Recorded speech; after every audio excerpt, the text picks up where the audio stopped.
नमस्कार प्रिय मित्रों, मैं ज्योतिषकार कमल आप सबका हार्दिक अभिनंदन करता हूं आपके अपने इस प्यारे यूट्यूब चैनल अलौकिक साधनाएं में। दोस्तों, आपने अपने भारतवर्ष में त्योहारों की खान है। एक से एक बढ़िया से बढ़िया त्योहार आते रहते हैं और ये त्योहार जो है हमारे आनंद के प्रतीक होते हैं। इनको हम सेलिब्रेट करते हैं, आनंददायक जीवन जीते हैं। थोड़े थोड़े दिनों में त्योहार, थोड़े थोड़े दिनों में त्योहार। लेकिन आज मैं जिस त्योहार की बात कर रहा हूं ना, ये त्योहार एक्चुअल में वास्तव में देखा जाए तो ये त्योहार देवताओं का त्योहार है और हम देवताओं का त्योहार सेलिब्रेट करते हैं। कौन सा? देव दिवाली के नाम से। कृष्ण पक्ष, कार्तिक कृष्ण पक्ष अमावस्या को जो दीपावली मनाई जाती है वो दीपावली होती है हमारी। और कार्तिक शुक्ल पक्ष पूर्णिमा को जो दीपावली मनाई जाती है वो दीपावली होती है देवताओं की। कारण क्या है कि देवता देव उठनी एकादशी, देव प्रबोधनी एकादशी का नाम सुना होगा आपने। देव प्रबोधनी एकादशी तक देवता सुप्त रहते हैं, सुप्त अवस्था में, उनके तत्व सुप्त अवस्था में रहते हैं। तो कोई प्रधान देवता जैसे गणेश जी है, कुबेर जी है, वो खजांची, उसको तो ध्यान रखना ही पड़ेगा, जाएगा कहाँ। तो कुछ प्रधान देवता है, उनकी शक्ति ही एक्टिवेट रहती है। बाकी इन दिनों में क्या होता है, नकारात्मक शक्तियों की जो पावर होता है वो ज्यादा एक्टिवेट रहता है। लेकिन देव प्रबोधनी एकादशी के बाद जब देवता जागृत हो जाते हैं तब देवता भी इस पर्व को सेलिब्रेट करते हैं। तो वो अपनी एक अलग दीपावली मनाते हैं, उसका नाम है देव दीपावली, देव दिवाली। उस देव दीपावली को बहुत सारे चमत्कारी उपाय होते हैं।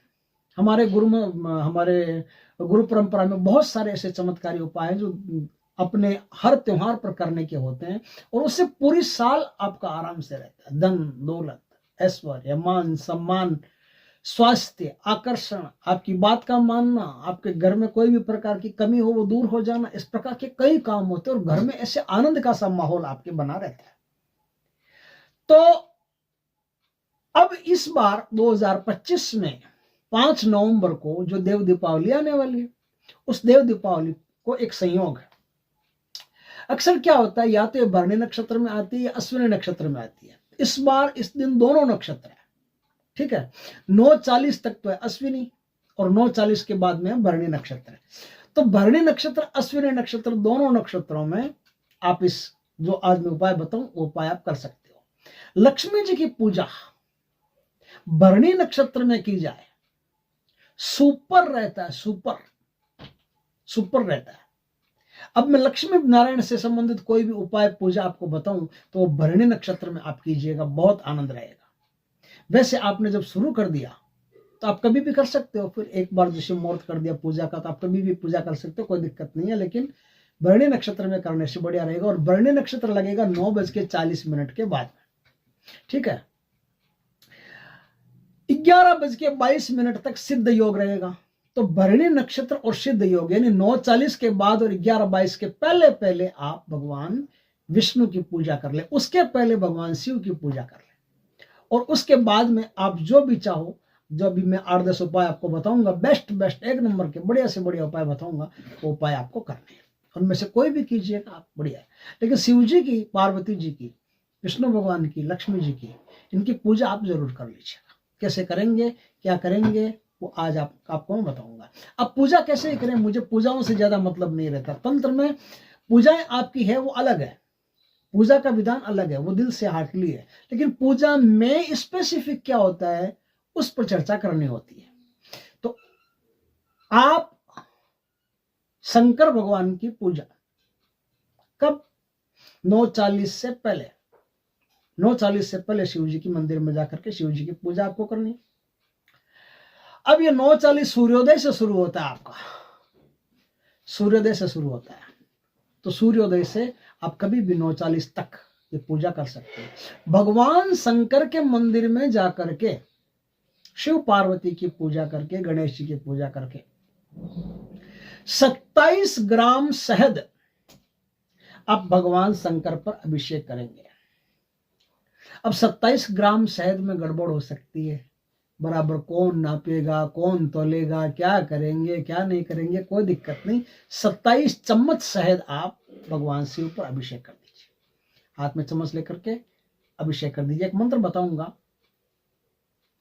बहुत शानदार मंत्र है, आरोही अवरोही क्रम में मंत्र है, उसी मंत्र से सब काम करने हैं। तो आप वहां 27 चम्मच शहद शंकर भगवान पर अभिषेक कर दें। उसके बाद में जल से फिर अभिषेक करें अच्छी तरह से धो करके। फिर मोल श्री के सफेद फूल लें।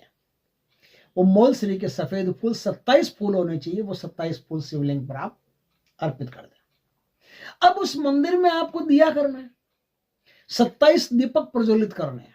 मिट्टी के दीपक हो, तेल का, उसमें तेल डाल करके दीपक जलाना आपको। और हर दीपक में मोल श्री का एक एक बीज होना चाहिए। आपको ये सब काम, एक मंत्र है शंकर भगवान का जो आरोही और अवरोही दोनों क्रम में चलता है। मंत्र है ओम नमः शिवाय, शिवाय नमः ओम, ओम नमः शिवाय, शिवाय नमः ओम, ओम नमः शिवाय, शिवाय नमः ओम। इस मंत्र का आपको जाप करते करते ये सब काम करने हैं। और संकल्प में आप बोल देना कि भगवान आज देव दीपावली के दिन मैं आपकी पूजा करना चाहता हूँ। मंदिर में जितना आप ढंग से पूजा करेंगे, जितना आनंद से पूजा करेंगे उतना बढ़िया रहेगा। संकल्प में बस बोल दें कि किस लिए आप कर रहे हैं। तो वो साल जिस संकल्प से आप पूजा कर रहे हैं वो संकल्प आपका पूर्ण भगवान करेंगे। भगवान की कृपा से आपका संकल्प पूर्ण होगा। अब देखिए दूसरा उपाय मैं आपको बताता हूं। आपको देव दीपावली के दिन आंवला, पिंपल और तुलसी, इन तीनों में 3 दीपक प्रज्वलित करने हैं। दीपक तेल का हो, घी का हो, आपकी मर्जी, जो आप अफोर्ड करते हैं वो दीपक जला लें। लेकिन थोड़ी थोड़ी एक एक चुटकी काली राई आती है बाजार में, काली सरसों भी बोलते हैं, राई भी बोलते हैं। वो राई, एक एक चुटकी राई हर दीपक में डाल करके फिर दीपक को प्रज्वलित करें। इस प्रकार से 3 दीपक तीनों पौधों में आप प्रज्वलित करें। आपकी हर मनोकामना पूरी होगी। पूरे साल आपका आरोग्य से गुजरेगा, धन संपत्ति से गुजरेगा। तीसरा उपाय मैं आपको बताता हूं दोस्तों। भगवान लक्ष्मी नारायण की पूजा करनी है आपको। अब लक्ष्मी नारायण की पूजा बताइए 9:40 के बाद में करनी है, मजा आएगा। 9:40 से 11:22 के बीच में लक्ष्मी नारायण की पूजा करनी है। भगवान विष्णु और लक्ष्मी जी की पूजा करनी है, ठीक है।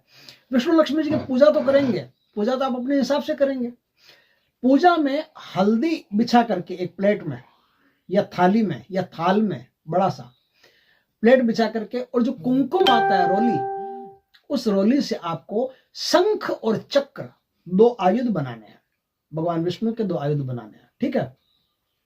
शंख और चक्र 2 आयुध बनाने हैं और पूजा करनी है। उस समय पूजा करने के बाद में विष्णु भगवान और लक्ष्मी जी की जो फोटो रहे उसे किसी झूले पर बिठा करके फिर झूला झुलाना है और भगवान को देर तक झूला झुलाते रहना। आपको कोई भी मंत्र आता हो लक्ष्मी जी का, विष्णु नारायण का, तो कोई भी मंत्र लेकर के उसका जाप भी कर सकते हो, नहीं तो भगवान को प्यार से ऐसे ही उनके श्रृंगार को निहार सकते हो। कैसे भी करो आप कर सकते हो। इस पूजा से ही, बस इतने से काम से ही आपके जीवन में परिणाम पैदा होंगे। बहुत शानदार चीज है। तो ये पूजा आपने कर ली। हाँ, उस पूजा में सफेद और पीले कलर के फूलों का मिश्रण करके, सफेद और पीले कलर के फूल, जितने ज्यादा आप फूलों से वो डेकोरेशन करेंगे उतना बढ़िया रहेगा आपका। अब मैं बताता हूं चौथा उपाय आपको। दहलीज जो आपकी है, शाम के समय ये उपाय करना है।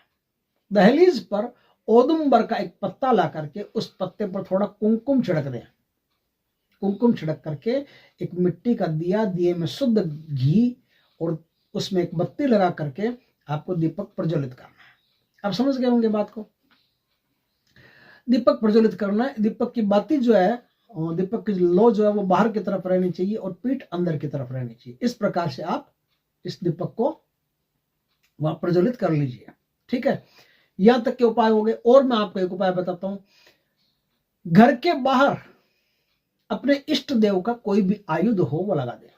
जैसे रामदेव जी की पूजा करते हैं तो बाला, हनुमान जी की पूजा करते हैं तो गदा, राम जी की पूजा करते हैं तो धनुष बाण, है ना। दुर्गा माता की पूजा करते हैं तो तलवार, काली माता की पूजा करते हैं तो खड़ग। इस प्रकार से जिस देवी देवता की आप पूजा करते हैं उसका आयुध, शंकर भगवान की पूजा करते हैं तो त्रिशूल। इस प्रकार से कोई भी आयुध हो भगवान का आपका, वो आयुध आप घर के दरवाजे पर, बाहर के साइड में, बाहर की दीवार पर, दरवाजे पर, कहीं भी वो आयुध लगा दे।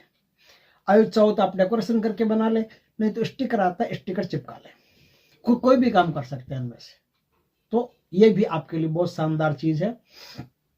अब मैं बताता हूं आपको, इस दिन शंख पर केसर का तिलक लगा करके उसको 3 बार जोर से बजाने से आपके घर की तमाम नकारात्मक ऊर्जा जो है वो बाहर निकल जाती है और पूरी साल हिम्मत नहीं करती अंदर आने की। बहुत शानदार चीज है, धन दौलत ऐश्वर्य घर में प्रवेश करता रहता है। इस दिन भगवान लक्ष्मी नारायण को झूला झूलाएंगे तो मैंने आपको पहले बता दिया, औदुंबर की लकड़ी ला करके उसकी पंचोपचार पूजा करके उसे लाल वस्त्र में बांध करके अपने घर में कहीं भी सुरक्षित स्थान रख देने से आपको किसी भी प्रकार की नजर, टोक, फेट, फटकार, कोई भी ऊपरी हवा, बाधा, बुरे सपने, ऐसा कुछ नहीं आ सकता। और श्वेतार्क की जड़ ला करके इस दिन सफेद चंदन लगा करके सफेद वस्त्र में बांध करके आप पूजा घर में रख दें तो आपके घर में सुख, शांति, ऐश्वर्य बढ़ता रहता है, बरकत होती रहती है। इस प्रकार से दोस्तों कुछ 8-9 उपाय थे, तो मैंने कहा कि अपने व्यूवर्स को देने चाहिए, दोस्तों को देने चाहिए। कोई भी इन उपाय को करके अपने जीवन को धन्य कर सकता है। दोस्तों वीडियो अच्छा लगे तो लाइक करना, कमेंट करना, शेयर करना। पहली बार हमारे चैनल पर आए, चैनल को सब्सक्राइब करना, पास में जो बेल आइकन का बटन में दबा देना ताकि हमारी ज्ञानवर्धक जानकारीपूर्ण वीडियो सबसे पहले आपके पास आ सके। जय श्री कृष्ण दोस्तों।